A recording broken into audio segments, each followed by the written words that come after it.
Sir, you're about to see something really special. Really thought this part of my life was behind me. Frenzy disappeared with the drinking 3 years ago. Why now?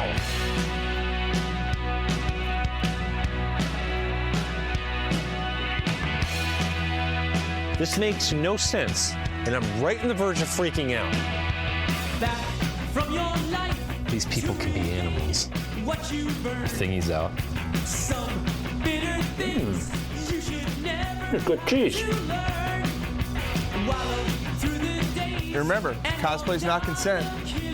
So here's to me. Congratulations, me.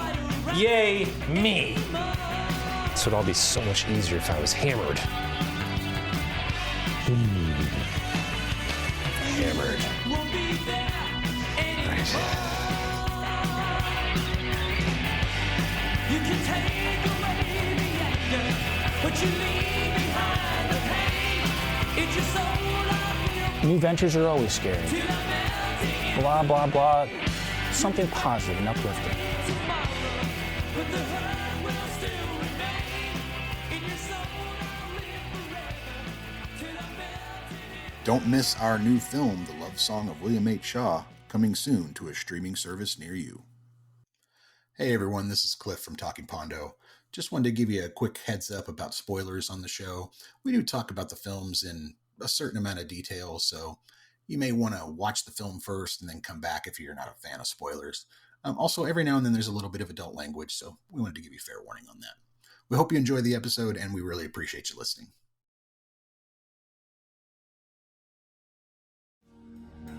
Welcome to Season 2 of Making Pondo and Talking Pondo.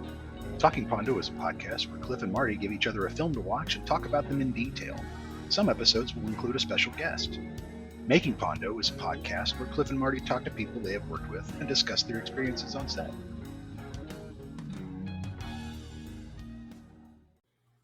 All right, Marty, we're back.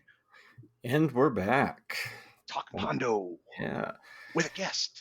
Talking Pondo with guest. Yes. It's Looking. over. I'm sorry. I don't know why I'm so excited. Well, I'm Well, excited because this there's a week's lot to guest be- is going to be a pretty good one, I think. It's a lot to be excited about. It's overall episode number 69. I can't. I want to, but I can't. But really what that means is we're about to have a format switch. If True. some of you regular listeners might have noticed that we've moved away from the Making Pondo format where we talk to people we made movies with, and now we've kind of replaced it by expanding out the Talking Pondo, where Cliff and I talk about movies, and making it Talking Pondo with guests, because we've been enjoying having a third or a fourth person come in and talk about movies with us as well. And so that moving forward will be replacing the Making Pondo format. So it should be something like talking with guests, and then 2 weeks of Cliff and I just talking by ourselves and another guest. So 2 Yes. Yep. to 1 ratio. So Yep. We'll see how that soon. goes for a while. And yep. Now, of course, we've got another movie on the way, or in the works. So when we get that done, we'll probably end up dragging those people back onto the shows. exactly. So who do we have this week, though? So this week, at long last, from Reels of Justice podcast, it's Dylan Schlender. Can I say something now? Can I say hi? Or is it too soon? Oh, by No, all it's means. fine. Yeah. Oh, okay, cut that out. Okay, now. So happy to be here. And I was gonna say, Marty and Cliff, you guys got to make another movie. Keep the Making Pondo going. You know, Oh yeah, it's gonna happen. It's gonna happen. I think nice. we're And you thinking- got to have that guy in it. The guy that's in all your movies. His name escapes you right now, but he's William Shaw, that actor. Oh, Bradford. Bradford. God, that guy's funny. He is so Yeah. good. Yeah, He's no, a you guys. fantastic actor. Yeah, he's great. I love him. If he's listening, I hope he knows how much I love him. He's great. Nice. Oh my goodness. Well, man, thanks so much for coming on. We're excited to do this with you, and you brought a pretty good movie. I'd like to think so. Yes, I believe Yeah. that was the assignment. Was pretty good. It's like, hey, don't go for anything too crazy. Okay, we're looking for okay to average, right? Yeah. Hey, look. I mean, honestly, Marty and I have avoided any 5-star big, like big serious movies because we don't feel like we're there yet to get to those things. So we're sort of dancing around the really big ones and avoiding them to sort of talk about the other stuff and I guess sharpen our chops. You have to be careful in this climate, right? Because there's hundreds of movies podcasts out there. So you have to be able to bring something original to the table. And if you're just going to talk about like the most popular movies all the time, I mean, like, who's going to sit here and listen to that, really? You know, I mean, first of all, we're already asking people to listen to us talk about movies instead of watching them, which is a big ask, you know, but this is the life we've chosen. So, Marty, what were the movies this week? Okay, so the movies this week were, the first one was Eclipse. What? Oh, wait a minute. No, there was an eclipse in the movie. I'm sorry. No, it was Ladyhawke. Ladyhawke. I'm sorry. I got confused for a second there. I know. Oh, my God. It just had an eclipse in it. It was spoilers, you know. And then the other movie that we gave this week was Big Night. Big Night. A movie that I thought I had seen, but I don't think I ever had seen it until just now. I'm right there with you. Honestly, I thought I'd seen this. That is insane that you two say that, because when you suggested this movie, I had thought I had seen it because I had heard our friend Simon Majumdar talk about it on his podcast, Eat My Globe, when he was talking about movies that involved food, and he mentioned Big Night. And when he was describing it, I'm like, oh yeah, I've seen that. Stanley Tucci and Tony Shalhoub there. And then I actually watched it, and I was like, oh no, I don't think I haven't seen this. Yeah. Mm-hmm. Yeah. So I watched it twice in rapid succession to be ready for the show, because I thought I knew more about it than I did. I have no idea what movie I was thinking of then, but it involved chefs, I'm sure. So let's start with Big Night. I like it. Yeah. Okay. So Cliff, what is Big Night? All right, so let me give you the I'll give you the basically kind of the log line, then I'll give you the synopsis of the film here. So New Jersey, 1950s. Two brothers run an Italian restaurant. Business is not going well as a rival Italian restaurant is outcompeting them. In a final effort to save the restaurant, the brothers plan to put on an evening of incredible food. And your storyline is Primo and Secondo are two brothers who have both immigrated from Italy to open an Italian restaurant in America. Primo is the irascible and gifted chef, brilliant in his culinary genius, but determined not to squander his talent on making the routine dishes that customers expect, like spaghetti with meatballs. Secondo is the smooth front man trying to keep the restaurant financially afloat despite few patrons other than a poor artist who pays with his paintings. The owner of the nearby Pascal's restaurant, enormously successful despite its mediocre fare, offers a solution. He'll call his friend, a big-time jazz musician named Louis Prima, to play a special benefit at their restaurant. Primo begins to prepare his masterpiece, a feast of a lifetime for the brothers' big night. And that's a perfect description. Yeah. Wait, did it really take place in the 50s? Yeah. Yeah. It took me a bit until 1950 exactly, I think, right? Well, you know, because the premium cars I thought was an interesting choice, but when you're watching this movie could have been contemporary in 1996, really, if not for the cars, right down to the smoking. It was funny. I was watching with my girlfriend, and I was like, I wish I could smoke at a bank. I mean, come on. Oh God, one of my notes is smoking at restaurants. I both miss it and don't miss it. Yeah, we for people who enjoy smoking the occasional tobacco, whether it's cigarettes, pipes, or cigars, which I enjoy smoking pipes and cigars, you really romanticize smoking inside, and you do until you really start doing it, and then you're like, oh, okay, you know what? Like the smoke's of the curtains is not getting out. In the I'm couch, surrounded it's in by the clothes. Yeah, exactly. You know, so dog smells like tobacco. It's disgusting. I really like sitting on the deck when it comes to smoking. I like being inside to eat my fancy Italian food, though. So yes, agreed.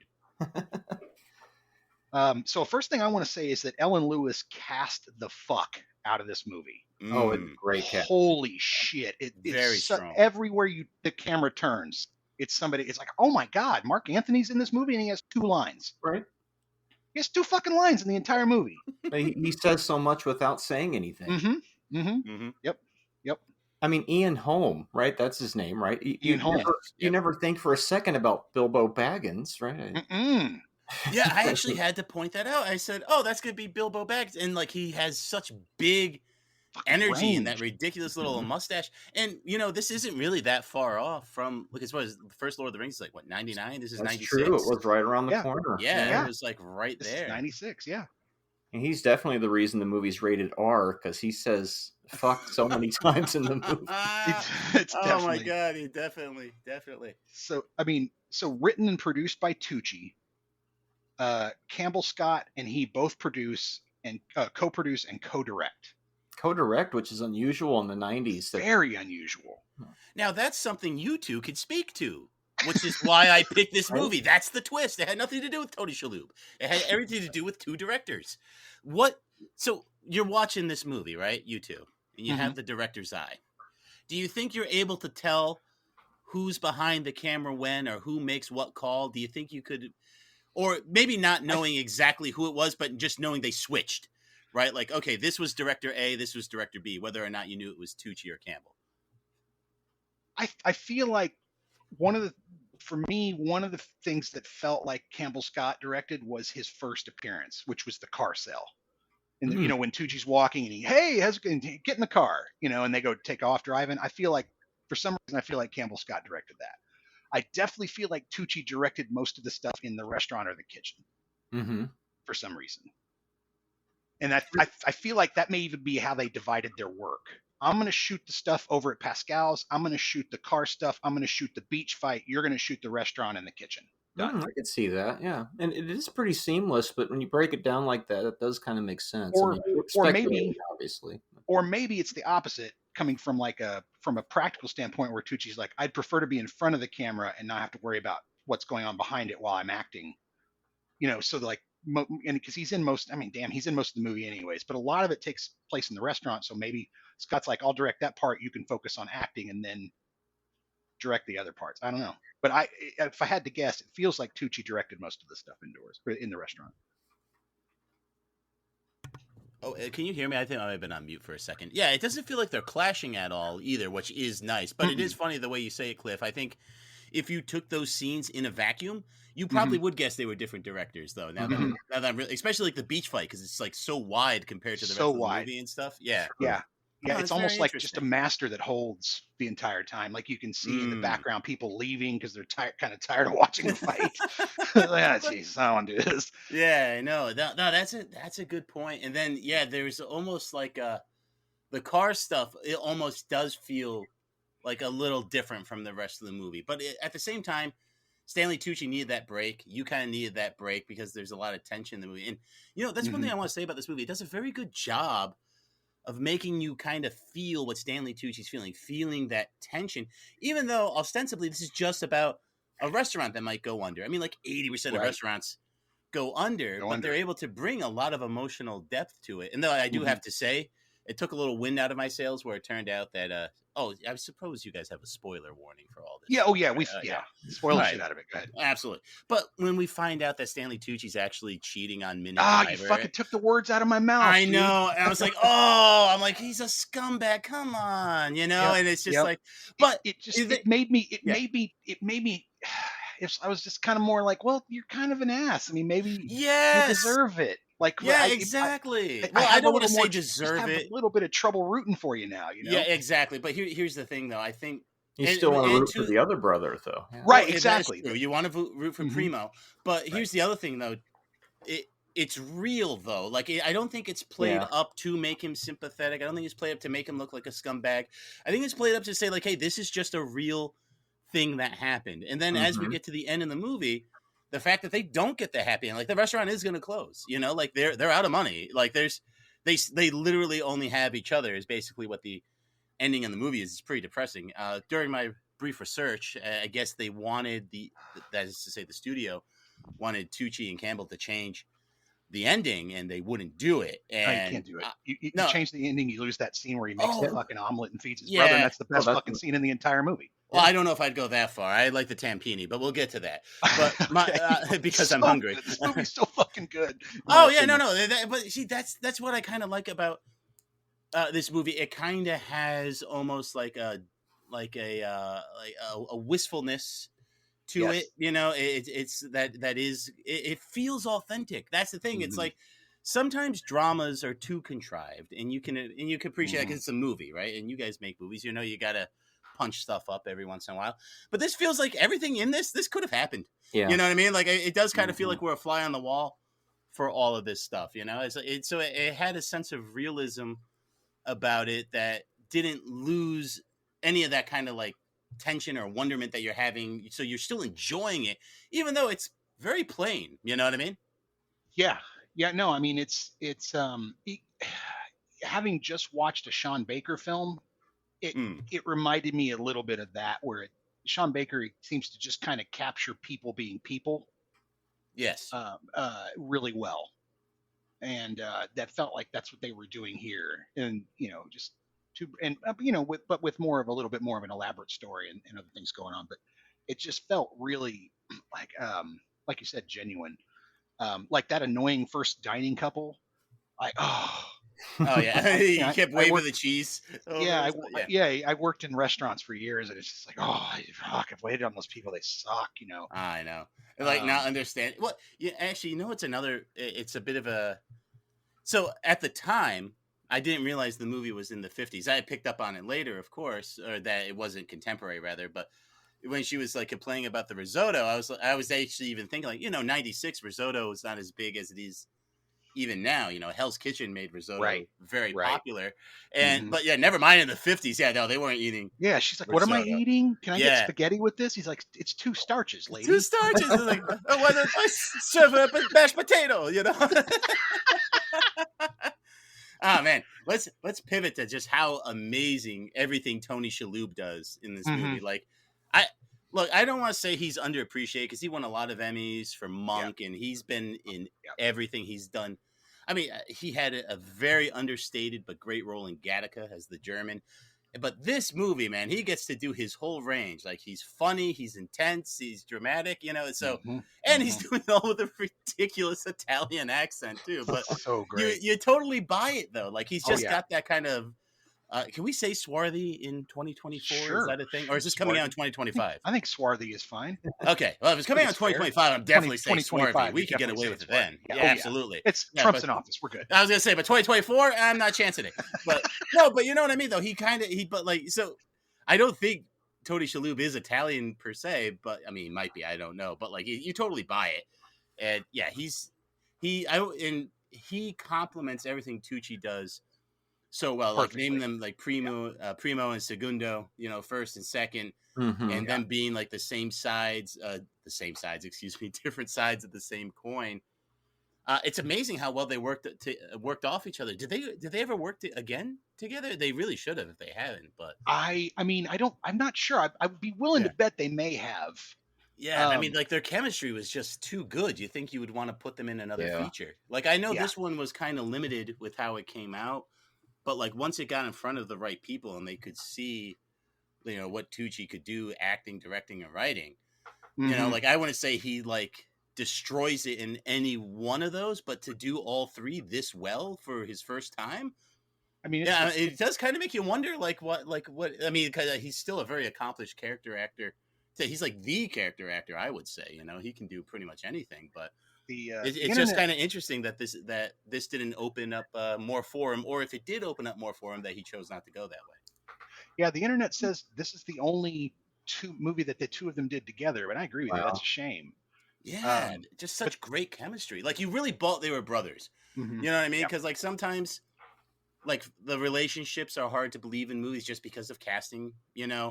And it's like, okay, do we want to like if you had to do a movie, like imagine if you had to do a movie with like Brock Lesnar or something, you had to cast a guy who looked like his brother. You're probably not getting a good actor. You know what I mean? Because you're not going to get a guy who looks like a giant beast like Brock Lesnar.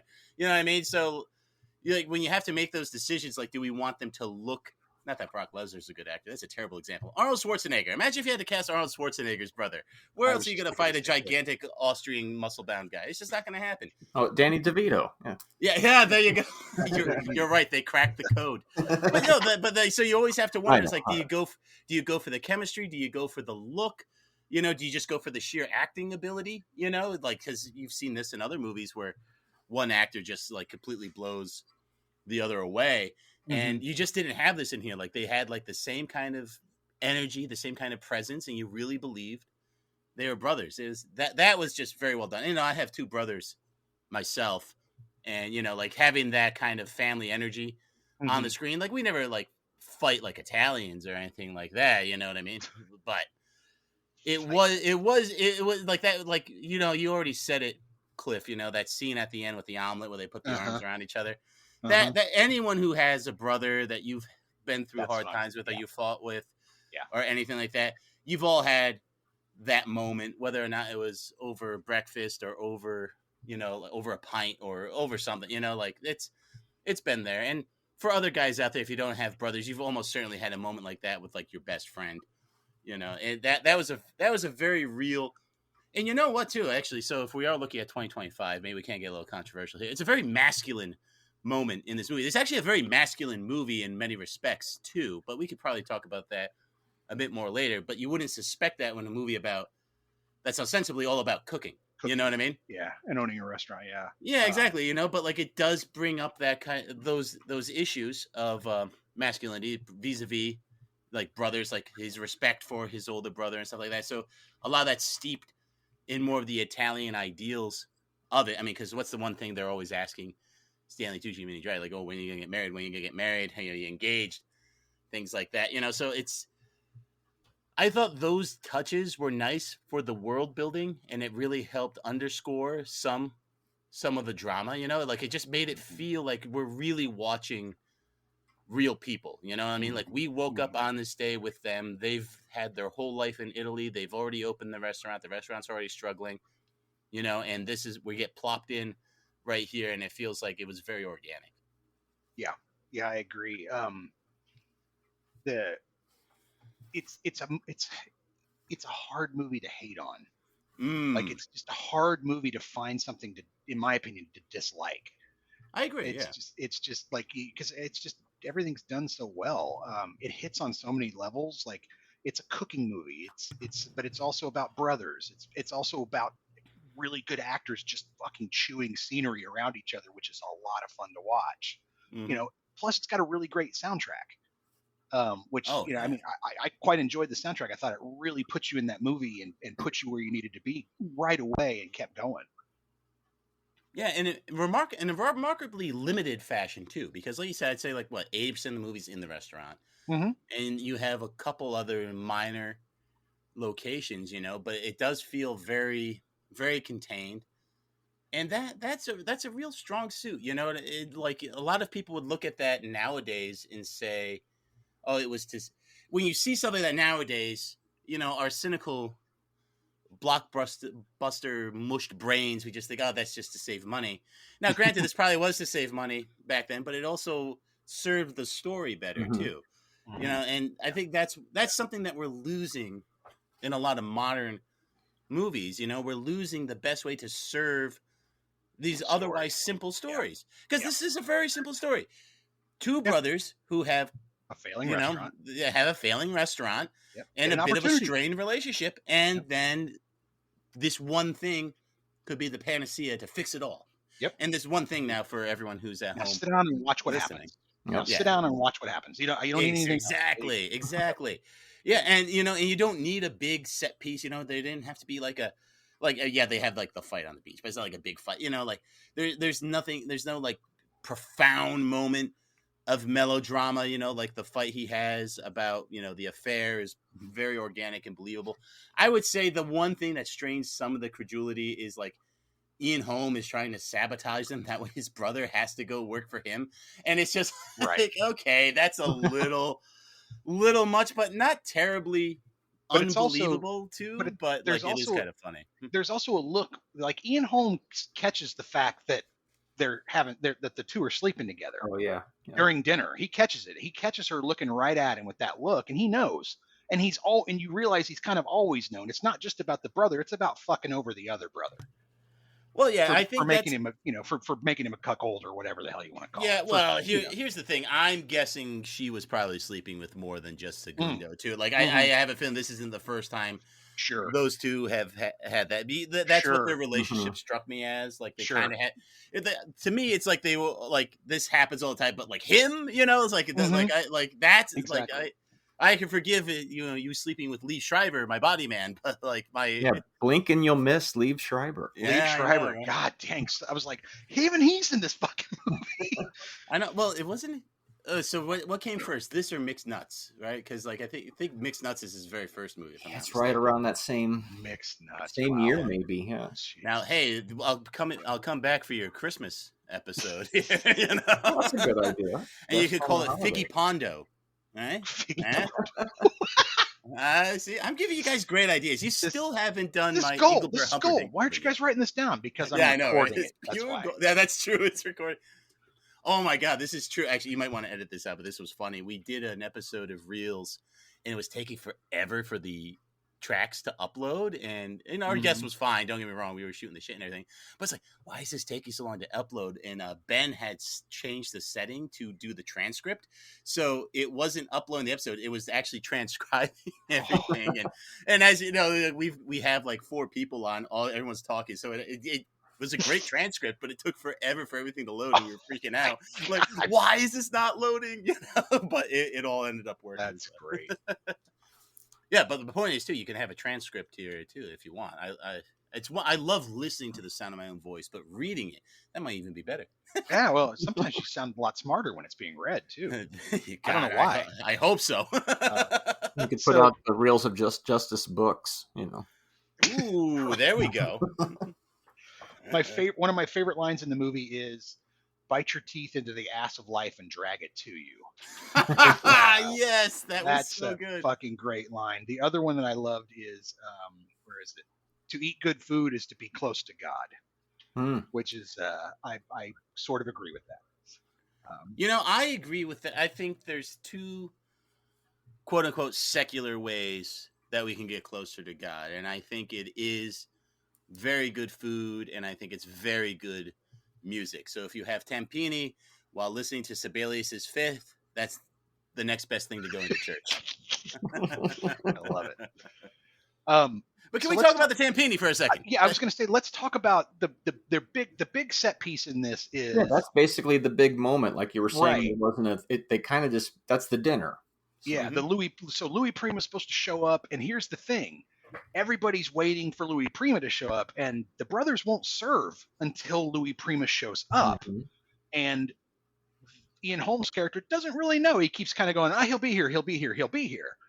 And of course, the brothers have, along with Louis Prima, have invited a bunch of other people just kind of eat in the restaurant while Louis Prima and his people eat. So there's people there waiting to feed.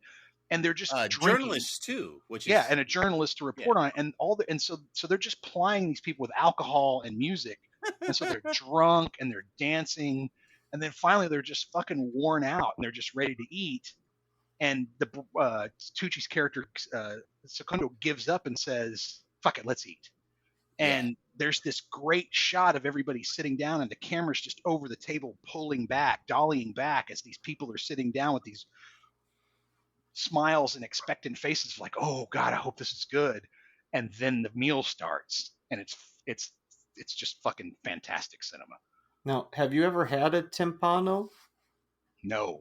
I desperately want one though. Did you see everything that was in there? They had eggs, meat, sauce. It was huge. The hard-boiled eggs stood out to me. Like, this has a layer of hard-boiled eggs. There was pasta in it. The pasta, dude. I Googled that, man, and like scrolling through Google Images, that was better than porn, for crying out loud. Like seeing all the tempinis out there. It's like, oh my God, I want this so bad. Oh, it'd be so good. I mean, I love eating. Like when I go out to eat too, like, see, this is another reason I really like this movie and I wanted to pick it, is because I really do love going out to eat. I love going to a really nice restaurant, and I like eating big. This isn't a visual medium, but I'm a huge dude. I'm like 6'4", covered in muscles, very handsome, and I eat a lot. And like, actually, just this morning I went out for breakfast. I couldn't decide if I wanted the steak and eggs or the eggs Benedict, so I got steak and eggs Benedict. And you know what? Best decision I ever made, because the eggs Benedict, they did a smoked salmon eggs Benedict. It was delicious. But that's not my point. My point is, I really like going out to restaurants, especially something like this is exactly the kind of restaurant I would love going to, because if I'm going to spend a lot of money, I like spending a lot of money at a nice Italian restaurant.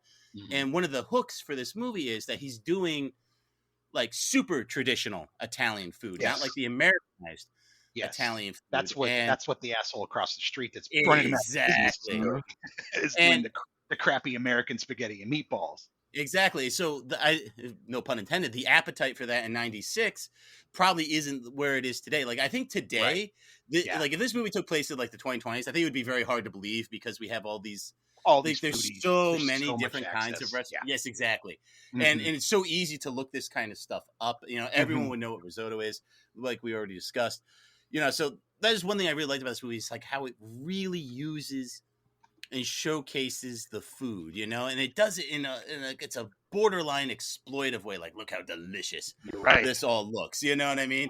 And I think it was Ebert, hack that he is, you know, was talking about how like they use food as a language. I'm like, God, Ebert, it's like the most hack opinion you can have. The food looks good. That's what it's about. It's used as a language at the very end where he makes the omelet and splits it 3 ways. Yeah, you got it there. But I do think that big dinner scene, I think it was just about showcasing the food, showcasing their passion. You know, it was a release. It's you know, early the food whole porn. It's, you know, it it's- kind of is. It's pre Anthony Bourdain, early food porn type It stuff. is. It is a little bit, and in that very cathartic But in the best sense way. of it. Yeah, too. yeah. In a Yeah. not negative way at all, but in like I mean, it's so. oh my you know, God, there's look a at fine that. line between there's a line between like eroticism and pornography. This is more like food eroticism. I mean, Mhm, we sound mhm. ridiculous right now, but you know, cultural critics I think would agree. Hey, watch If the Roger movie. Scruton was still alive, he would be in my corner. I'm just saying. Yes. Well, I mean, watch the movie and you'll see what we're talking about. It's fantastic. It's exquisite. Oh God, I know. Marty, And we've you know been what too? This is before. Look, think about this too. '96, like this, people weren't watching this in like 1080p on their home screens like the way True. like we all did. We're Well, watching on maybe 4K VHS, now. DVD. Yeah, exactly. If you had to watch this on VHS or you caught it on, I don't know if it was either on HBO or where it would have been. You know, right now though, for people who do want to watch this, because you know people like to follow along at home, it is on Amazon Prime. Free, not that stupid thing when you Google it and it's like, oh, it's on Prime, and you go there, it's like, well, technically it's Paramount Plus, so you got to pay us. I'm like, oh no, I won't. Screw you, man. No, this is straight up Amazon Prime, which is good because I was, you know, so it's really I was like, good. oh yeah, so you could just watch it there, and I yeah, love how God, the just- diners. it's so excellent. I love how the diners like during the whole dining experience, because of course it's courses, right? It's like this course, that course, so on and so forth, until finally we get to the tempini, and the diners go through these ranges of emotions while they're eating. They're laughing, they're rapturous. I think one of them even cries at one point. At one point, one of them gets up and goes, "You motherfucker! I should kill you." That was the character again. The food is so good, I should kill you. Good, I should kill you. Yeah. And they just go through these. I love it. And then till at the end where they're just spent, they couldn't eat another bite. All they want to do is lay down and go to sleep and think about the fact that they've had the best meal of their entire life. And then they wheel out that pig. Yeah, and then they wheel out the pig, and everybody's like, "Oh my God!" Now, have you guys have you guys ever had a pig like that where it's like the whole pig? Yeah, you know what? It's so good because like the skin is so thick and it's got that layer of fat, and you eat that. Oh my God, man! Yeah. I had that for the first time at a New Year's party. They had a pig's head and they cut it up and gave me some, and I was like, "This is excellent." Marty, how was this? How was this for you being a vegetarian? I'm curious. What? Marty's a vegetarian? Yes. I mean, it still makes me hungry, though. I mean, and you know, there's so many vegetarian versions of pretty much everything that was served. I mean, I'm sure there's even a tapano that could be made with just largely vegetarian. But I mean, it still makes me hungry. I mean, because I ate meat for many years and I still have the cravings. I just, you know, have switched over so long ago. But yeah, that didn't affect me at all. It didn't make me, I don't get like grossed out or anything. I'm like, no, it actually looks pretty good. It's, you know, it's still, especially the way it's all presented. Like the movie feels like a play. In a way, kind of the way it's presented. Yeah. I mean, you get all these standard the different courses. Yeah, you get these standard Warner shots, but then you also get like the cinema verite mixed in, like during the big dinner scene where it's a lot of the handheld cam and stuff. So we're going back and forth on that. But you guys keep talking about that omelet scene, and I really like that one a lot. But the one that really stands out to me is the scene where the brother comes back earlier and then they fall into the cooking routine, and it's just this wonder of them cooking for like it feels like 3 or 4 minutes. Yeah, the And camera it's just just- sits there up high and watches them. Yeah, And it's like it reminded me of filmmaking in a way, like the precision, the craft, the importance of it.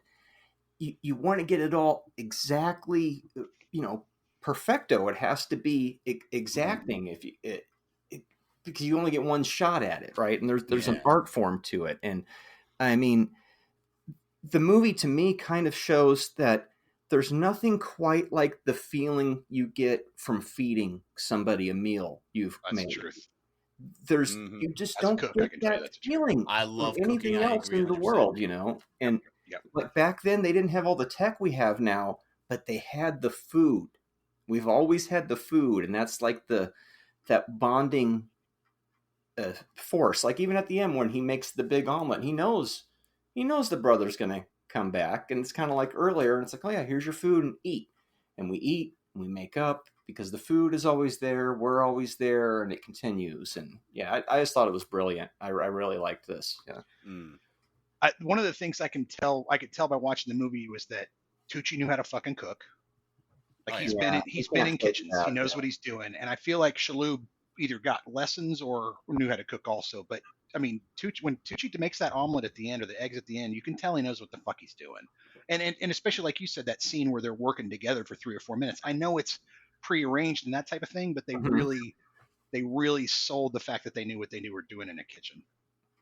Yeah, they were like, it's what is it, like a argument, and then it's like, no, the food still needs to be made. So whatever, it's like, that's why I say it's like filmmaking. Whatever bullshit, somebody's mad for a second, something went wrong. It's like, okay, but when you're done, come on back and let's finish doing the thing, because the film is always there, and the film is important. Yeah, the like tape the food is still there, rolling. Well, it's not tape anymore; it's all digital. The memory card is still filling. Yeah. Yeah, brilliant movie. Fucking Louis Prima. Well, hey, it's not Louis Prima's fault. Ian Holm never called him. You kind of knew he wasn't coming anyway, right? Didn't you get that feeling? Like I did. Oh, immediately. It sure felt like it was going to be a setup. Yeah. I immediately thought. Now, whether or not it was because Ian was deliberately betraying him, or the guy just wasn't going to show up because he's a big shot, but regardless, I would like whichever angle it was. I just had a feeling, he's not showing up. Yeah. Same. Well, what do you think, Dylan? What do you give this movie? That's a very good question, Cliff. Because I enjoyed it immensely. I'm a big fan. I'm a big fan of like all the actors in this too. Like I love Minnie Driver. I love Stanley Tucci. Fucking Allison Janney's in this motherfucker. Allison Janney's Jesus Christ, dude. And I love Tony Shalhoub. And actually, I've recently been rewatching Frasier. And when you watch like Kelsey Grammer and David Hyde Pierce as brothers, and like how they work together, and like in Stanley Tucci and Tony Shalhoub were pretty much like at that level, like like in the having not worked that long. And it's a movie that like it doesn't make necessarily the best decision at every point, but it doesn't make a bad decision or a wrong decision right at absolutely any point. So I'm gonna give it a 4.5. I can't give it a perfect 5, because I do think like there's just a few little things that are very, very minor. 5 has got to be perfect. Like as good as it gets is a 5. Right. Yeah. You know what I mean? It has to be perfect. Exactly. Yeah. But like, I tell you what though, like this is excellent, and everyone definitely should watch it. So I'm going 4.5. Yep. I am right there with you. This movie is made for $4 million. It made $12 million in the theaters, and then went to home. I mean, this is a smash from every aspect, artistically, commercially. It's just it's a great movie. I'm right there with you. I think 4.5 is where I'm going to go to. No, I got to go 4. I think I'm going to go 4. But I mean, it's so close. It's so close to being perfect. It just needed a few more things. It just had a couple of little things that went wrong here and there that just could have been tightened. It's like Dylan said, didn't make any wrong moves, but some of the moves that it made weren't as stellar as all the other moves it made. Yes.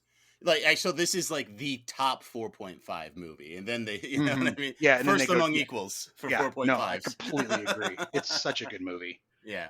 Yeah, there's more than enough moments in it that easily get it to a 4-star rating for me. I mean, and it's fun. It makes you feel happy when you're watching it, right? Yeah. I kind of sat there with a smile on my face for the whole time, just Same. like this is good. This is kind of upbeat. So I'm going to say 4. Maybe just a little too long, but not. I mean, that's hardly a criticism. Yeah, exactly how I feel about it. It's just a few things, a few minor things here and there that don't make it perfect, which is why I can't give it a 4.5 or 5. But man, strong 4. Like you said, first among equals of 4s. Yes. So good. You know what is a nice thing about this movie too is it's going to stay this good. Like nothing. You're like, right. There's No, CGI you're right. that's going to age. Nope. Like the acting's always going to. It's never going to be dated. It's no exactly one's going to watch perfect. this movie and say, "Oh, people don't act like that anymore." You know what I mean? Like so. No. It is really good. Honestly, I think where it's really just lost me is like I don't think it needed to be in the 50s. You know what I mean? Like I just feel like it would have landed better if it was more contemporary. But again, it's such a minor quibble. Where it lost for me was the choice to make him cheat on Minnie Driver. Yes, did not like that. It drew away from me rooting for him a bit. It did. It came at the worst moment too. Exactly. It was the worst time to reveal it. Exactly. Yes. And so that's why, and then I think it was just a touch too long, and I think Ian Holm could have been they could have made him a little bit more sneaky about how he was going about screwing. I was gonna say maybe dial him back one notch, right? Again, not much, but it still would have played great if he was a little more calm. But he gets out of his chair and screams, "You motherfucker! I should kill you!" Yeah, you're like, "Oh shit, he's serious!" Holy Christ, So yeah. Yeah, but like those would actually be my. I really think that's what keeps it from being perfect. Is the fair reveal is just it's a bit of a fumble.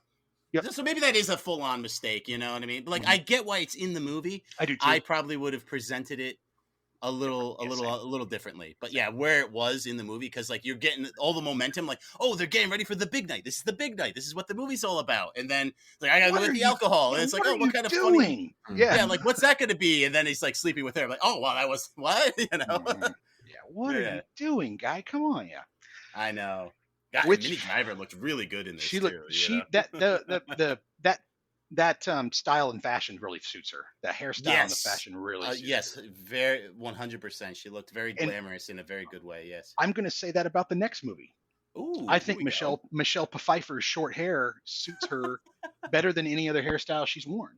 I would say she looks evil clothes in general. Beautiful. Too. Yes. So that moves us to Ladyhawke. Another movie that is it the 50s or is it the 80s, right? Because Ladyhawke, like, is it the 80s? Or that's what my big problem with Ladyhawke. It could have been taking place in 85. That's fine. But I kind of like that anachronistic of it. It like reminds me of what they would do in A Knight's Tale many years later. But anyways, what is Ladyhawke? All right, so Ladyhawke. So here's your log line, and then I'll give you the storyline. The thief Gaston escapes the dungeon of medieval Aquila through the latrine. Soldiers are about to kill him when Navarre saves him.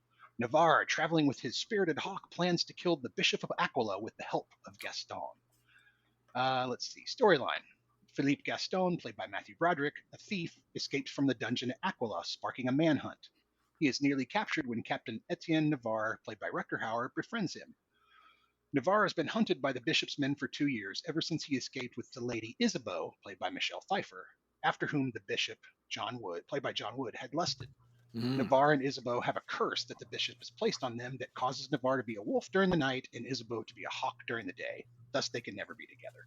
Navarre insists that Philippe help him re-enter the city to help him kill the heavily guarded bishop who has cursed him. Well, you couldn't call the movie Wolf Man, because we already have that title.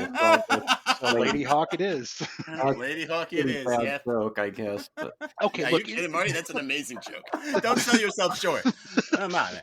The title's a little on the nose. This is true. I know. Well, it's actually funny too because in the movie, Navarre, played by Rutger Hauer, even comments on. He's like, "What are you calling her Ladyhawke?" He looks at her Ladyhawke, Even he's like, "Come on." That's true. Yeah, he goes Ladyhawke. Oh, okay, sure. Yeah, right. Oh my goodness, though, where to begin? on this movie that I love. Let's start at the very beginning. It's a very good place to start. Those credits, those opening credits, the birds flopping around, the bass popping, and it got me moving. Okay, let me tell you that something. soundtrack, that fucking score, that Alan Parsons Project score just punches you in the face. Hold on a second, because it's Alan Parsons and Andrew Powell. It's not technically the Alan Parsons Project, because that would be Eric Wolfson. But Andrew Powell did all the scoring and orchestration for the Alan Parsons Project, and they actually had an album called Andrew Powell's performs the Alan Parsons Project, and it's such a huge title. It's actually a Scrabble board is the record cover, and it's all the orchestrated versions of the Alan Parsons Project's greatest hits. And those two have been working together for years, and the soundtrack is immediately recognizable as an Alan Parsons song right at the gate. Oh, yeah. I was watching this movie again with my daughter, and my kids, they like the Alan Parsons Project a lot because I like them a lot. We like iRobot and stuff, and all the albums. I have all the albums. I listen to them all the time. And as soon as that music starts, she looks at me and goes, "Is this Alan Parsons?" I'm like, "Yes, it is." Yes, Good it ear. Good ear. Probably the only 11-year-old who knows who Alan Parsons is and cares. Oh, I guarantee that. If I was in Vegas, I would put money on that. Yes, absolutely. So the movie starts with what? With Philippe escaping so you get the funky titles, the Pretty Hawk, the Alan Parsons soundtrack, and then we go to Philippe escaping from prison, right? Yeah. And, absolutely. And we're kind of just gives me claustrophobia, by the way. I can't watch him crawl out of that like that. Oh. Yeah, no, I'm not claustrophobic in general. I could be in an elevator, but if I had to crawl through a small opening, that's what would get me. That's put me in a coffin even. You could bury me alive, I'm not going to freak out. I mean, it sucks that I'm buried alive, but I'm not having a panic attack. But if I got to crawl through something, nah, I'm done. Yeah, I can't. Or cave diving. Yeah. There's people who go in scuba gear in caves. No. And it's no, thank you. If I want to see what's above me, if I am underwater, the only thing above me should be water, not more rocks. What the hell is wrong with people? No. Yeah. So anyway, Ladyhawke. Yeah. So it gives me claustrophobia. Philippe Gaston escapes, runs to an inn. So here's the thing. This is how we know Philippe is not a very smart hero. He did get captured once before. He escapes. He gets captured. He escapes from a prison that's supposed to be in. No one escapes the dungeons of Aquila, per the bishop. And I guess nobody's just ever told him before that people have escaped or whatever. He's got good thieving skills. Hey, if a bishop can put a curse on you, I'm not giving him any bad news. That's a good call. So then, that's a good call. So then he runs along the countryside, freezing his ass off with no food, hunted by wolves. He steals a bunch of clothes, steals some money, and the first thing he does is stop at an inn to have a drink and brag about what he just did. That's so true. You fucking moron! What are you doing? Well, but of course, you know why they do it. It's because it is a bit ham-fisted, but it is to show his growth later on. You know what I mean? He does go from. He basically has a progression of stupid thief to erstwhile assistant to squire to then he's almost a knight at the end of it himself. He's getting experience points. Yes, he is. Well, that's one thing I like about this. Definitely. Yeah, it has a D&D feel to it for sure. It has such a D&D vibe. It's such a standard fantasy medieval setting, but in the best way possible. You know what I mean? It's if you told a kid to describe a medieval fantasy world, they would describe Ladyhawke to you. But again, I'm not saying that as a demerit. It's not a lack of imagination. No, not at all. It's working so well with something everyone can resonate with right out the gate. There's not a lot of buy-in for this fantasy world, and sometimes that is a problem in the fantasy genre. Is they have to do so much exposition, but you don't really need it in Ladyhawke. It's no, this is standard fantasy 101. Have you seen Excalibur? Have you seen Crawl? Have you seen any of these other movies? Dragon Slayer, Beastmaster, Dragon Slayer, Beastmaster. Yeah, they're all like that. Yeah, exactly. But in the best way. You know? Absolutely. So it's not. I mean, and then you have a bishop that could do real magic, as I talked about earlier. This is one thing that always amazes me, and you see this all the time when movies choose whether they're doing it intentionally or unintentionally to use Christian mythology, right? Like Right. the reason in D&D clerics can't use swords is because Jesus says if you live by the sword, die by the sword. So they found a loophole and clerics use mace, right? And there's actually a lot of like fantasy stuff that comes from Christianity, and it's like straight up calling this guy a bishop. Now they don't necessarily, it's like, well, okay, there's crosses and there's crosses. I mean, there's the staffs are all. That's one of the things I love is that one of my favorite things about this movie is the production and the art design. The movie looks fucking great. It looks fucking great. I mean, it looks great. It's a great looking movie. Copy's beautiful. Yeah. It's beautiful. The HD 1080. If you watch the Blu-ray, it's gorgeous. It sounds great, and they did a lot of cool artistic things. Like the bishop's clothes are very cool. The visors on the knights are really sweet, and those right. The way those I have a staffs visor similar to mine. the way those staffs are like big crosses, but they're also like spears. You take the bottom of it off and you kill somebody with it. That's so cool. Yeah. And again, it's actually kind of to tie it back to Big Night. These are all choices that I think serve telling the story really well, because like if you went too over the top with some of this production design, it becomes distracting. If you go too over the top with like the mythology and the lore, it becomes distracting. Yeah, so we don't need to know how the spell worked. We don't need to know what he cast. I know, but that was getting back to that point though, is when he confronts him at the end, it's like, apparently real magic, shoot him with a fireball or something. Like, what is going on?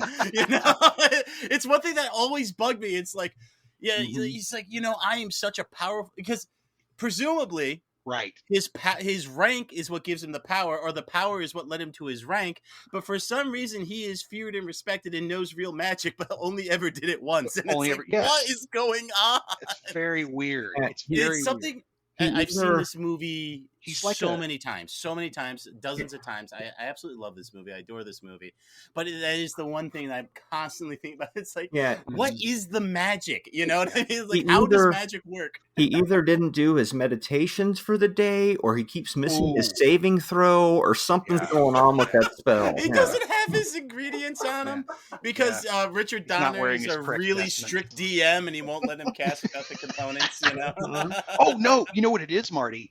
So Marty and I are both D&D fiends from back in the day. I introduced Marty to D&D in like '88, I think, or '87. Yeah, at least. You guys have known each other that long? Jesus, yeah, I've known Marty 35 years. Yeah, it's crazy.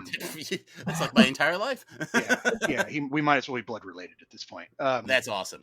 So it is. It really. He's literally my best friend. But anyway, so when early on, I learned D&D when I was 10. I stumbled across it, so that would be 1983. So by the time this movie came out, I was heavy into Dungeons and Dragons, and this one was one of the ones like Krull that you could watch and your parents wouldn't really bitch, because all the D&D shit's kind of buried under levels of good filmmaking, right? Yes. Where Mazes and Monsters with Tom Hanks are like, see, it's the devil's work, and I go, shut up. I love Mazes and Monsters. I recommended that on Reels of Justice once, and Ryan cracked up. He's like, the Dungeons and Dragons movie? I'm like, that's the one. Yeah. Let me tell you something about Mazes and Monsters, a brief aside. First of all, Tom Hanks, a young man in that movie, does an amazing job. He's actually a really good actor in that movie did a lot of harm to Dungeons and Dragons, the game. Maybe that's true, too. Maybe we could blame the book more than the movie. But I want to say one of the things that Mazes and Monsters does very well, it has one of the best static characters, and that's his older brother who ran away. And we never see him. It's never resolved. All we know is that him running away is what traumatized Tom Hanks. And it's a very small, powerful thing that I think about all the time. And if I were to ever tell stories, no, it's almost like Mazes and Monsters is like as good as like a Tennessee Williams play. I'm not even kidding. People should need to go out there and watch it. Go out there and watch it. Tell me I'm wrong. Tell me I'm wrong. I'm serious. Oh shit. Well, maybe I'll tell you what. Sounds like you agree to come back on next time again, and you bring Mazes and Monsters as your movie. I'm gonna do it. I've got things to say. Got him. Things to say. You got it. So wait a minute. We got the Figgy Pondo Christmas episode is going to be Mazes and Monsters, and what was the other one we said? The Christmas movie. You were gonna bring Mixed Nuts. Mixed Nuts. There we go. We got Mixed Nuts and Mazes and Monsters. Dude, this is excellent. Wow. We've got this. But you have to call it Figgy Pondo. Even if I'm not on it, just please promise me you're going to call it Figgy Pondo. We can call it Talking Figgy Pondo. Perfect. Okay, thank you. I can live with that. I'll die happy. Like I'm Casper the Ghost. My business is done. I can float away now. This is the fantasy movies like that. Since we're talking about that period, and again, I want to say I saw this. This is 86, right, Marty? 85. 85. So I was 12 when I saw this. I saw this in the theater. I saw it 2 or 3 times in the theater. I can't remember how many, but I saw it more than once. I demanded to see it more than once. So envious of you. That's excellent. These fantasy movies, though, like Krull, this one, Beastmaster, Deathstalker, Excalibur, they vary in their period detail. Manimal. This one, the castles and the people are relatively clean, like compared to an Excalibur or a Deathstalker where everything's muddy and kind of dirty. Yeah. Everything's much cleaner. It reminds me of A Knight's Tale, where everything in A Knight's Tale is a lot cleaner than it would be at that period of time. And I think that lends to the movie. Like you don't need to be distracted by, a bunch of mud and dirt and people, I don't know, filthy people running around and kind of, you know what I mean? And you know what it is too. I think when you're doing a movie like this, the cleaner things are, you can buy into, like, it actually helps sell the fantasy, like a fairy tale. Yeah, it's more like a fairy tale. That's exactly what I was trying to say, Cliff. Yeah. Yes, that's exactly what I mean. It has that fantasy fairy tale element to it, which you buy. That's again one of the strengths of this movie is a very low bar of admission. You buy in immediately. You know exactly what's going on, and they don't swerve on you or do anything stupid. It's like no. You're at point A, you see that's point B, that's where we're going, and away we go. And it's excellent. First off, there is one thing I really want to say about this movie, and then Marty, and I definitely want to hear what you think about it too. But I want to say that the horse hoof Foley in this movie is fucking top tier. It's some of the best horse hoof Foley I've ever heard in my entire fucking life. This shit should be Oscar nominated. Horse hoof Foley. There you go. Because look, these horses rode over hard land, soft land, cobblestone, slick stone, and every one of them sounded differently. Every fucking one of them. I mean, it was just a guy banging coconuts. Of course it was, but he banged the fuck out of those coconuts and did an amazing job. Like I was going to say, this movie and all those others, they don't exist without Monty Python and the Holy Grail.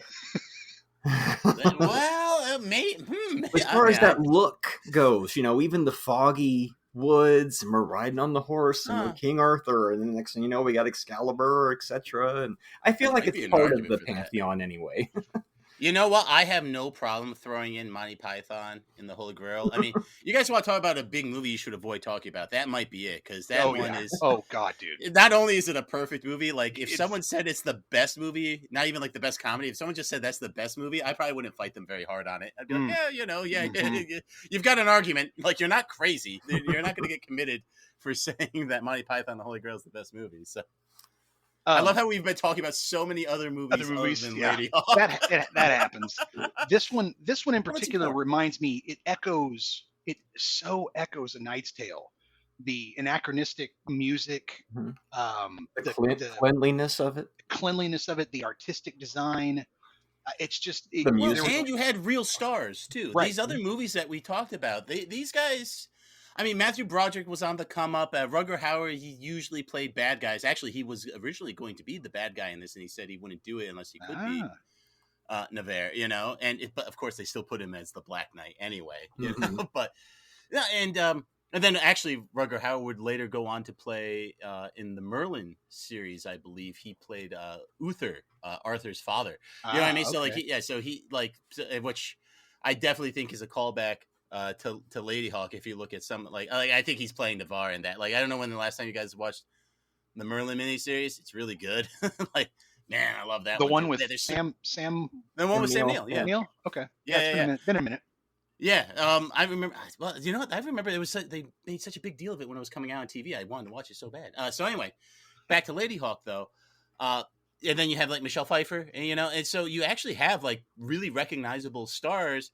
And I don't think you really had a movie like that, a fantasy movie like this that had that kind of star power, or at least the people that would go on to be bigger stars from this too. To me, it was also kid accessible. Like, you had Excalibur, which had some big stars in it. but that's not fucking kid accessible. That's rated Oh, R. no. Yeah, this is PG-13. This is PG-13 and a pretty mellow PG-13 in my opinion. Yeah, What do I yeah. know? Yeah, there's something about like I think kids get like someone being stabbed with a sword on a movie Right. more than like getting blown away by like a shotgun. Exactly. You know what I mean? You know, it's like their action figures have swords and things. You know what I mean? Like because God, I don't know how old I was the first time I saw this. I was probably maybe about 10 or so.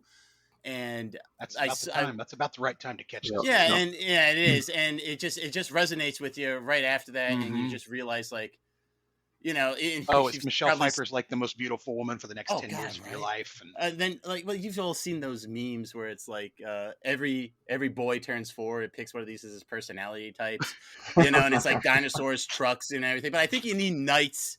Yes. I think you need like knights in fantasy combat in there too. Because God, especially in the 80s, that was yeah, exactly. Because that was like me as a kid. It's just like I loved all that fantasy stuff. Even though I never really liked reading fantasy books, with the notable exception of Sanderson's Mistborn, that I would read much later in my life. You know, but that Dragonlance series when I was a kid. Yeah, no, see, like I just never got into fantasy as books, but as far as TV shows, action figures, toys, Dungeons and Dragons, video games, I mean, anything else that takes place like in the fantasy, like playing Baldur's Gate 3. I mean, that's just so much fun, you know. And a lot of that, you know, like that vision and what it means to me came from like being exposed to Ladyhawke at such a young age, and just realizing like how much fun and cool and action, and you could just blend all these things together.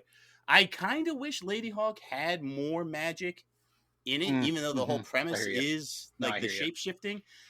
You know, so it is a very low magic, kind of like Conan. Actually, which is like I think as a double feature, Conan and Ladyhawke actually work really well together because because I think Conan does have a lot of that low magic vibe, even though magic's clearly in there. But everyone is clean, but they kind of live in a more desolate, like Conan really feels like a world that's moved on, and Ladyhawke feels like a world that's thriving. You know what I mean? So yes. But I feel like aesthetically they would complement each other, and they accomplish those same goals of, again, low buy-in fantasy where you're really just along to enjoy the ride. And, you know, you got Arnie in Conan, you know, you got Rutger Hauer and Ladyhawke. I mean, that's a good 1-2 punch. Yeah, I can agree with that. Rutger Hauer's 2-shot crossbow. Yes, that thing's sick. I created my own homebrew rules in D&D for that. Oh, you know? Hell yeah, man. Oh, you get it. Yeah, you can have a 2-shot crossbow. It takes you twice as long to reload. But yeah, you can have a 2-shot crossbow. Sure. Hey, but you can take a feat to make reloading take just as long as reloading one crossbow now. Well, there were no feats in 2, in 1, and first edition. You see, I cut my teeth on 3rd edition of 3.5. Oh, okay. And you know what, too? Those are good editions. You know, I am an apologist for 4th edition as well. I understand. Now, hold on, let me talk. I know it's your show, but let me talk. Power card nonsense. No, stop that. That was before Overwatch and all that. The power cards were in 3.5, man. There was like the book of Martial. It was not Martial Power. There was a book out there where there was 3 prestige classes that had power cards, and that was in 3.5 prestige. Yeah, but that was 3 prestige classes out of like. I mean, this is my power point cards is for everything in 4. Go ahead. Go ahead. My point is for 4th edition. Look, when it first came out, yes, it came out woefully incomplete. Kids, I'm just glad you're playing D&D. That's all I want to say. Yeah, well, see, thank you. Actually, I started a 4th edition game for my kids because I've systematically started collecting every 4th edition book, and I almost have them all. It's a pretty impressive collection because no one wants them anymore. And it was funny. I was at a comic shop, and this is true. I was at a comic shop before. I was taking my date. We were going to the orchestra, but there was a comic book shop across there. And I said, "Oh, we have to go there because they might have D&D books." You know, so we go in there. We're dressed up really nice, and they have the one compilation that I didn't have, and they want like $60 for it. And I said, "You couldn't give this away when 4th edition was popular, but now you have a bunch of nerds out there like me trying to be completionists, so you're jacking up the price. This is robbery." And so he sold it to me for $40.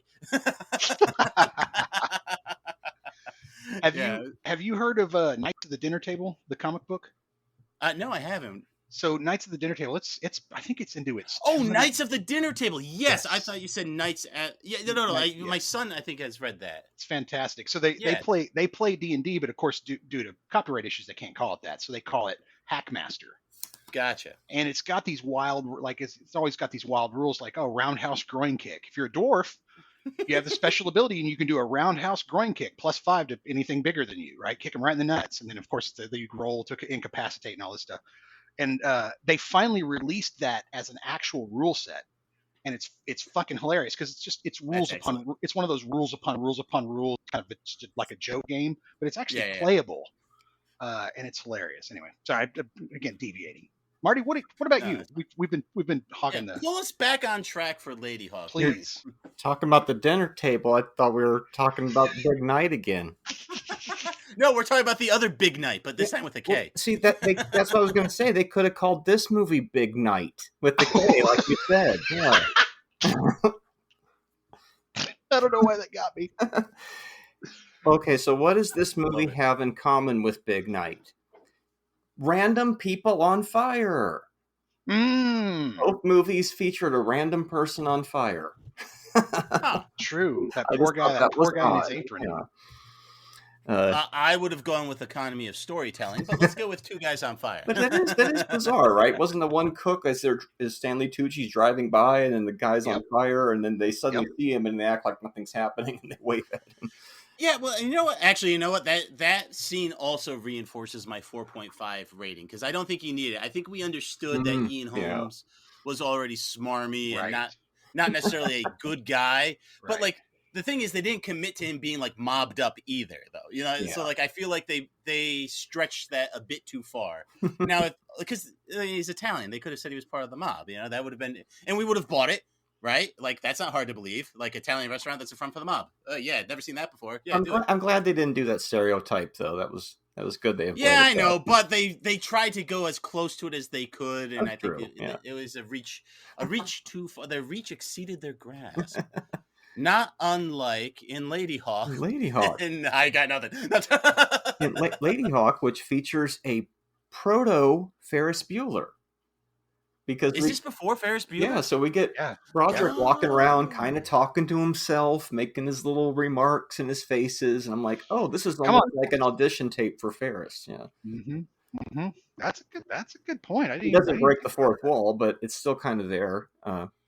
Apparently, Kirk... he does talk to himself a lot in this movie, which is pretty. Actually, it's pretty great. Yeah. Like, and who knew that was one of Matthew Broderick's strengths before this too? Like because now that is kind of like his thing, and really typified by Ferris Bueller. Naturally. Yeah, War Games doesn't really give us a hint of that. So, was War Games before this? Mm-hmm. Yeah. You know, can I say War Games is another movie I love, and the reason I probably didn't fall in love with Michelle Pfeiffer is because I was in love with Matthew Broderick's girlfriend from War Games. Probably, I had a huge crush on her. Oh, Ali Sheedy from The Breakfast. Ali Sheedy. Yeah. Okay. There it is. Yeah. Anyway, that's another movie I saw in the theater as a kid. Oh man. Wow. Yeah, I see. Ladyhawke is, sometimes like you have these like snobs out there, like maybe even snobs who might even be on my podcast, but I won't name their names. Let's just call them B. Hassler. I know that's too obvious. Let's say Ben H. But H. There you go. They go to the theaters like, oh, you got to see this in the theater if you can and do that. And 9 times out of 10, I'm like, pass. Though I have seen a couple Miyazaki movies when they've returned to the theaters, but I would go see Ladyhawke in the theater. Oh, I would go see it too. In a heartbeat. Totally. In a heartbeat, I would. I mean, so actually, if I may, I just kind of pivot a bit. One of the reasons I picked this movie is because it's very personal to me. Because it was actually one of my grandmother's favorite movies. She loved watching Ladyhawke. Awesome. So, like I've said, I've seen this movie like a dozen times. At least 4 of them were with my Nana. Nana Hawk. Yeah, I know. And she really helped shape a lot of my taste in movies because she had an eclectic taste in movies, and she loved watching movies, and she loved talking about movies. And actually, she took us. So I mentioned As Good as It Gets earlier. This is a great story. She and my aunt took my older brother and I to see As Good as It Gets in the theater. And for those of you keeping track at home with the math, I'm not as old as Cliff and Marty. So like that was As Good as It Gets came out in like 96 or 97. I was like 10. Yeah. Could you imagine being a 10-year and it was late too. It was like a 9:00 showing like on a Wednesday. It was like a school night. Yeah. And she told us that it was one of the best movies she's ever saw. And like we're kids and we're like, what? And then when you're older, And when you're older and you're watching, you could appreciate the humor, the Mhm. drama, just the phenomenal acting in that movie. It's like, oh my God, Nana was right. You know? I saw it Yeah, with Titanic at the drive-in. Oh wow. That was the long now night. that's a double feature. Holy That was a cow. long night. Yeah, my mom took me to a lot of movies I shouldn't have been in when I was a kid. She took me to see Kramer versus Kramer. Wow. And, Okay. I think I was 6 or 7. Yeah. And I was just like, I was like, what is this? What is going on? What is this kid? You know, anyway. Yeah. Yeah. So anyway, but Nana really loved Ladyhawke. She had a soft spot for like kind of like fantasy movies and like horror movies and stuff. And like, but her real favorite genre was probably more like those suspense thriller kind of movies as well. But you know, but whenever this was on, or like we got to watch Ladyhawke, you know, and that's like some of my best memories is watching Ladyhawke with my Nana. The last time we did it too. Memory. Actually, you know what? Tying it back to Big Night with eating good food. The last time we watched it together, she made this gigantic, like Italian sub sandwich. Right? It was this huge loaf of bread that she hollowed out and filled with meat and cheese and baked it. And that's what we ate when we watched it. And that was, it was, I remember that day very fondly. It was a good day. You know, and you never know, like, when these awesome memories. The memories that are going to stick and really that matter. it's going to stick. Because, you know, if you asked me back then, it's like, oh, I'll watch a million more movies with Nana after this one, you know, and of course, obviously we watched a handful here and there, but that was like the last really amazing time. And of course, it's watching Ladyhawke, a movie that we had already seen like 3 or 4 times before, you know. So that's really why I picked this, you know, to really honor my Nana and her love of movies. Because, I mean, my whole family does love movies. Don't get me wrong. Like my mom, like she introduced us to Alfred Hitchcock at a very young age. My father loves hackers. You know what I mean? So like I come from a family that just absolutely loves watching movies, and everyone has like their own taste and own styles that they bring to it. So I want to take this opportunity to honor my Nana's amazing taste in movies. And we are happy to have you on to honor your Nana's amazing taste. Thank you. Now let's talk about what's wrong with this piece of shit. God, there's so much. Kidding. No, but you're not wrong though. It's not perfect. Look, hey, cards on the table. I'm giving this a perfect 5. I know it's not a perfect 5. I just refuse to be objective about it. I hear you. No, I hear you. For me, that it's getting into that just for a second. That there's several day for night scenes that don't work very well. There's several matte shots that are very dated. In particular, where Philippe is trying to pull her up from the ledge on the tower, and you look and you see the bag. It's like, oh, it's not good, you know. It's the opposite problem that Big Night had. Like, fortunately, Ladyhawke is really starting to show its age. It is, and it's not better served. And whereas Big Night is better served with the HD transfer, Ladyhawke is not. Ladyhawke is pretty much meant to be watched at 3 p.m. on HBO on like Saturday. You know, that's like prime way to watch it.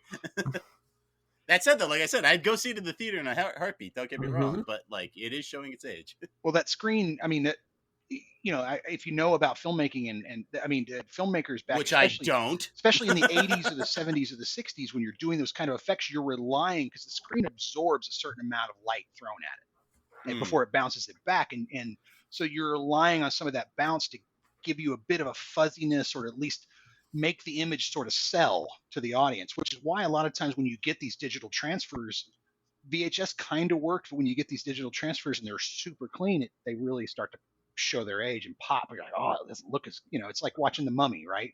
You watch The Mummy on the screen when it first came out, you're like, those effects are fucking great. Now you watch it on Blu-ray, you're like, ooh, yikes. Yeah, I know. Well, I think Richard Donner was in a better position to understand some of this because he had that really good TV background moving into movies, which, if I'm speaking out of turn because you guys are actual directors, but like that wasn't, like, he was the one who made it, that was like the biggest leap, right? Like him going from TV to movies, like no one had really done it as effectively as he did, right? Maybe I'm speaking out of turn, but that's my understanding of it, having listened to fellow co-host Ryan Luis Rodriguez talk about Richard Donner so much and how much he loves him.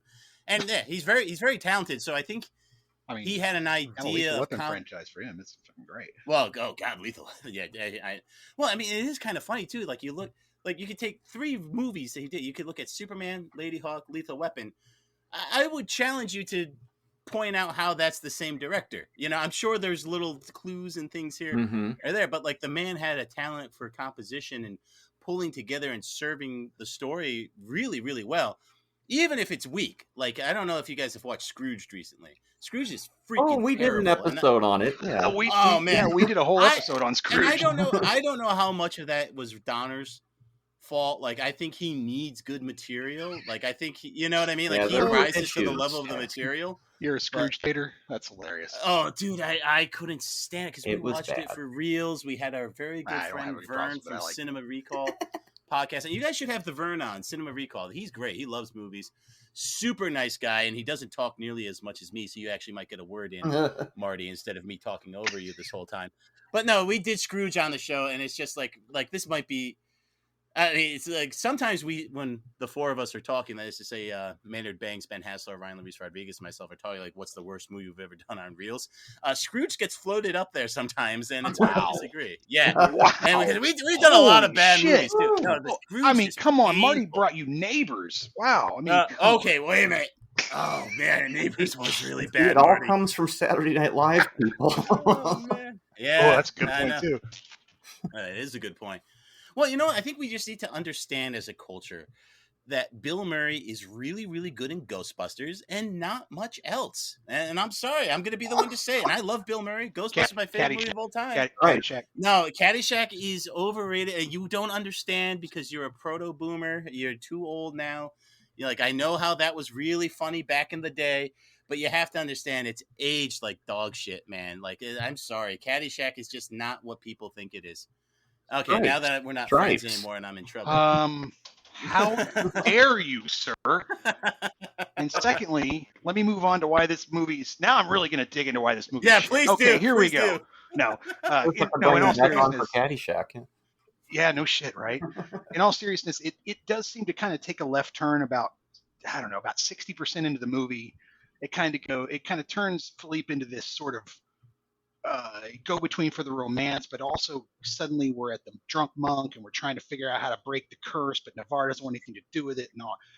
But then suddenly, it sort of gets a little muddy there. Yeah, it does. It gets a little busy because even though I was saying like you don't need a lot of exposition to believe the world we're in, you do have to explain the curse, right? You have to explain the story too, right? Yeah. Yes, exactly. So you do need those things for the story, and that's where the drunk monk comes in. Though realistically, I think it would have been better served having Navarre just talk to I'm going to say Matthew Broderick. His name just escaped me in the movie. Felipe, right? Or Philippe, rather. No. And like having him talk and having him explain it, and then then Michelle Pfeiffer explaining it, so he gets like the story from two different perspectives. It would have been very interesting. Yeah, I also had the idea of just inserting the monk into the movie as the second of Navarre. Or somebody he's just already there. Him. Yeah, he's already there. So he's explaining to the kid what's going on, and we're getting it. Or at least they're having these arguments about you can't fix it, whatever. Yeah. It would have changed a little bit of him betraying Navarre. I don't think Navarre would hang out with him after he betrayed him like that. But that's a small loss, I think, to kind of insert somebody who can sort of expositionize the movie without having to do what it did. Yeah, it keeps things moving and sprightly. Exactly. Yeah, because it's 2 hours. It's a little too long. It is just a smidge too long, and it just becomes like very obvious where things are going. Like I don't feel the eclipse reveal lands particularly strongly as like the twist, like a day without a night without a day, and it's like, okay, I guess, I think it's like it works. I think if you're 12, it works great. Like, when I was a kid, I popped. I was like, oh my god, a solar eclipse, of course, but like. Yeah, but like I would see maybe a more sophisticated viewer being like, yeah, I get it. It's like it's not bad. It works. It's not an ass pull or anything like that. So I respect that. But it just doesn't feel. It feels like soft. I don't know. I don't have the right words to describe it though. It's just like, oh, okay, that's nice. Marty, what about you? So I really liked the HD transfer of it. I thought it really was crisp and it popped. I know there's a few moments like you're talking about, like towards the end where I was like, oh, they didn't undercrank that footage. So they get this weird stroby slow motion thing where they're rolling around towards the end, just little technical things like that. But by and large, I thought it looked really sharp for a 39 40-year-old movie, or 40 by the time you're listening to this. Wow. Let's see. I mean, hey, maybe 60. Who knows? Yeah. This podcast could be around That's forever, true. Marty. Marty still looks 23. Cliff and I are Nope. old and cranky and arguing about D&D somewhere. No shit. All those Dorian Gray pictures of the old TV shows. Slathering himself in lanolin. So it almost was Kurt Russell in this movie. Oh, He no would have shit. been great. Yeah, I agree. He would have been fucking awesome. Then in he this. dropped out during rehearsals, apparently. So that, yeah. So then it became. The only Rutger's problem movie. is, like, Kurt Russell couldn't carry the pain that Rutger Hauer has. Like, Rutger Hauer, you could tell he's wounded this whole time. You know, like he does, because he does feel like he failed. Do you think? And I don't think he would have gotten like a more Snake Plissken type of a character. He would have been more because wolf-like. he couldn't help himself. He couldn't help himself. Like, he just looks too clean cut, like the hero. He looks too sharp. You know, it's like it would have been like Val Kilmer. You know what I mean? Like those kind of guys. It's just hard for them to play the wounded man. You know, like Mel Gibson could have done it. Willow. Don't bring up Willow. Okay, well, I'm not going to bring up Willow. But here's the thing. Like Mel Gibson might have been able to do it, except like he wouldn't have had like the presence because he's kind of short. You know what I mean? So I think you needed Rutger Hauer because he had the 1-2 punch of he had the presence. You know, he had the blonde hair, the piercing eyes, but he did look like he was burdened. But see, by it, and that would have been very hard for a lot of contemporary leading men of that time to like Tom Cruise couldn't have done that. No, Tom Cruise was not the right pick, but you bring up an interesting point with bringing in Mel Gibson as well, because both Mel Gibson and Kurt Russell had that poofy 80s hair, and they would have felt more wolf-like. We wouldn't have been as compassionate with them. Rutger is blonde, and so is Michelle. So you end up with two blondes, and instead you would have had like the wolfy and the, I don't know. I still like the choice, but thinking about it, it's like a different movie, but it would be interesting to see anyway. Yeah, that's true. And like they wouldn't have been bad, but I think wouldn't have hit the same. Yeah, exactly. And I think the character's just different. Yeah, I it would think have changed Navarre that. is so much Rutger Hauer. Like we would be watching a different Navarre if it was a different actor. Yeah, you don't care about him as much with the others. It's a different movie if you change the actor. It's a different movie, and it would still work. Don't get me wrong. Like you could make Navarre like a really cocky, cocksure kind of guy. Like Mel Gibson would have played that perfectly. Like he was really angry. Like Mel Gibson could play a very angry Navarre, but like Navarre wasn't angry though. Like he was kind of borderline defeated. You know? Yeah, well, you could bring in Harrison Ford and have him do his Han Solo. You know, oh God, cocky but kind of arrogant, but sort of Harrison Ford should have played the bishop and shot fireballs. Oh, that would be fucking awesome. Tom Cruise could have played the bird.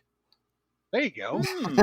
Well, anyway, so one of my closing thoughts here for this is this movie is, to me, it's just very comfortable and breezy feeling. And I think the reason it has that is because it was shot in 1984. And there's just something about they captured that really light essence of that time period in this movie.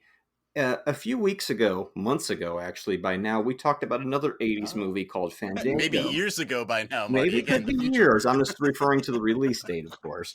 But naturally. Yeah, I'm only speaking to people listening this week, but you're absolutely right. Could be years from now when Ladyhawke was remade, but who knows? So shut up. I know. Don't put it out there, dude. Don't put it out there. So there was this other movie called Fandango from the 80s that I had to watch for the show.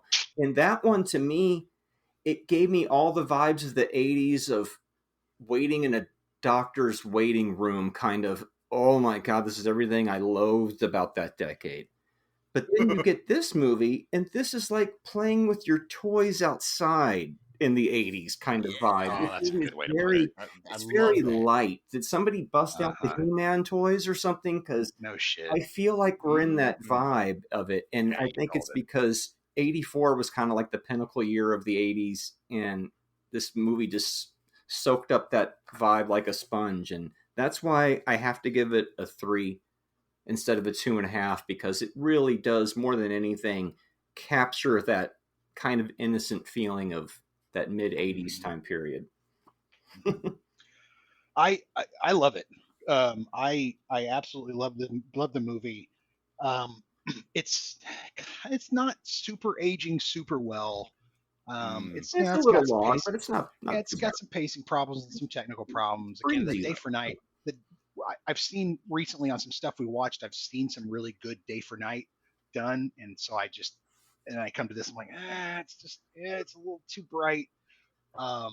But again, it's the 12-year-old in me is like, this is the greatest movie ever. Yeah. It's one of those. So for nostalgia, if I'm grading it on nostalgia, it's a 5. It's a nostalgia 5 all the way. But if I'm grading it on technical, all this type of stuff, and really kind of being critical about it, it's a 3.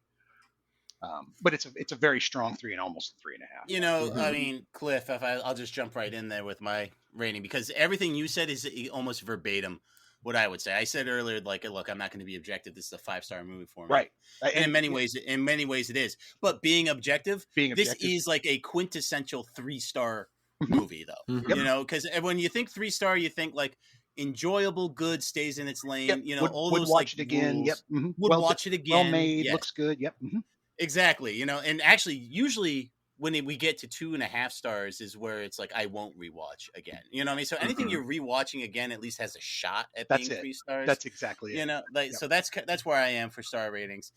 So I think yes, objectively, this is a very solid 3-star. Like you could show this at like what's a 3-star movie in film school? You could put on Ladyhawke. I think everyone would get it. Yep. You know what I mean? Where it's like what's a 5-star movie? And you put on like Hunt for the Red October, and everyone would get that too. Yeah. You know what I mean? But yeah, so nostalgia 5 for me because I love my Nana. I just enjoy watching this movie so much, and kind of like Big Night. It has that comfy vibe and aesthetic from that time period it came out. And these are both good movies. Like you don't make a movie night around these, but like you put them on like at 3:00. You put these are like the warm up movies before your big movie night. So again, nostalgia 5 for me, which isn't a real rating, but yes, objectively, you gotta give it a 3. Gotta give it a 3. But for the best reasons possible. Absolutely. So I like this. I love that Cliff and I basically agree on everything, but we still find things to argue about. This is fantastic. It's the beginning of a beautiful friendship. And if they ever do remake Ladyhawke, Cliff, I'm flying out to wherever you live.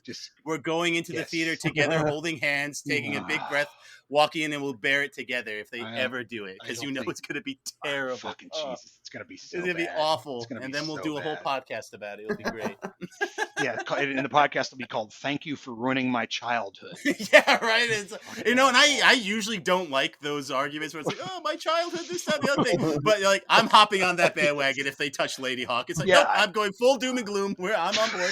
Exactly. You guys take Star Wars. I don't care about that. But if you're taking Ladyhawke, I'm done. Next week on Talking Ladyhawke. Dylan, man, thanks so much for coming on. It was an absolute blast to have you on. Absolutely. A lot of fun. And I love listening to your guys' show. I love because you guys bring such a technical eye to things, being directors. I love the movies you guys have made. Like everyone needs to go out and watch those. And I want to, Cliff, I love you, but I'm going to give a little extra love to Marty. When Reels of Justice started, Marty was such an early adapter, an early fan of ours, like right out the gate, and was always very supportive, always commenting and retweeting, and that support counted for a lot, Marty. When we were really getting started. And you're definitely one of our favorite people. We love having you on the show. And Cliff, we love having you on now as well. We love it, like the both of you working together. It's fantastic, and you guys are great dudes. That Twilight teardown was so much fun. Oh, that was excellent. I have not had that much fun in so long, and I had that much fun just now. I had that much fun just now talking with you. Thank you. Because like Cliff and I were like, we line up, like we get it. Yeah. You know what I mean? Yeah. So that's great. But yeah, so love Marty, love Cliff, love you guys. It's such an honor to be on here and helping you guys out, coming on and talking. Yeah, and letting really me talk too, because I never shut up. Yeah, absolutely. Well, and we'll have you on again. I mean, like I said, we'll see if we can't do that. No shit, it might be fun to do a talking Figgy Pondo. That actually might be pretty hilarious. Yes. And again, you bring Mazes and Monsters back, and we'll do that one. Mazes and Monsters and Mixed Nuts, man, that's crazy. I love it. There you go. You've already got 2 shows cast out of this, Marty. I know. That's hilarious. Well, again, thanks so much for coming on. It's a real pleasure. Do you have anything you want to plug before we get out of here? Well, everyone can find us on Reels of Justice on all the major social media platforms and the podcast apps. It's literally just Reels of Justice. I'm going to throw a little twist out there, though. Go to Good Pods. Find us on Good Pods, because for some reason we've been ranking in whatever their algorithm is. So if we get like 2 or 3 people listen to this, if you go give us a thumbs up on Good Pods, that might be enough to get us into like the top 5 movie history podcasts, because usually we're in the top 10. So Nice. yeah, so I'll throw that out there to everyone out there. Yeah. So Nice. thank you. Absolutely. You mentioned the movies that we made. We are about to very soon this month announce we have a distributor for the trilogy that we made. And so awesome! I know. Last time I talked to Marty, he was really hoping that was going to be happening. Yeah, That's so fantastic. And we can say that now. We've everything's signed. And so the first wave of that release comes out. It's a worldwide deal, so it'll show up in English speaking countries. But the first wave comes in November, and then the next one's in December or January. Sorry, January. January. So we'll be tweeting all that stuff and letting everybody know. And in fact, this episode probably has the audio trailer for Love Song of William H. Shaw. Oh yeah, the movies have been out for months by the time this comes out. Yeah, fantastic. That's true. That's true. The movies have already been out. What am I saying? Yeah, that's true. And when Love Song of William H. Shaw came out, Marty was very generous and sent us guys at Reels a link to watch it, and I watched it right away. I loved it, and I loved at the end the cameo, like Marty walks by, I'm like, that's Marty, I know him, So I literally said, no one knew what I was talking about, because I made a bunch of people watch it, I was like, that's Marty, like, who's Marty? Like, he's the director, it's my buddy, it's fine. Yeah, that was a good movie. That was a lot of fun to watch. I believe I recommended it on Reels of You Justice. certainly did. Yeah, it's out there. It's out there. So, hey, happy to do it. And you guys keep making movies, keep making Pondo, and we'll keep plugging you. Absolutely. Awesome. All right. Well, that's the perfect place to end it, I think. Yeah. All right. Let's get out of here, guys. Have a good one. Later. Take care. Talking the Hawk. Oh, hey, by the way, oh crap. What was that quote? Grab life, bite life in the ass. Bite life by the ass and drag it to you. Yes. Damn it. I screwed that up. Well, we'll get better as we go. It's only our 69th episode. Nice.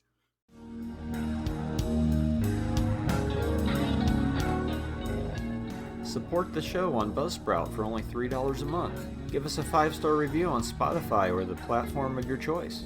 And be sure to like and subscribe to our YouTube page.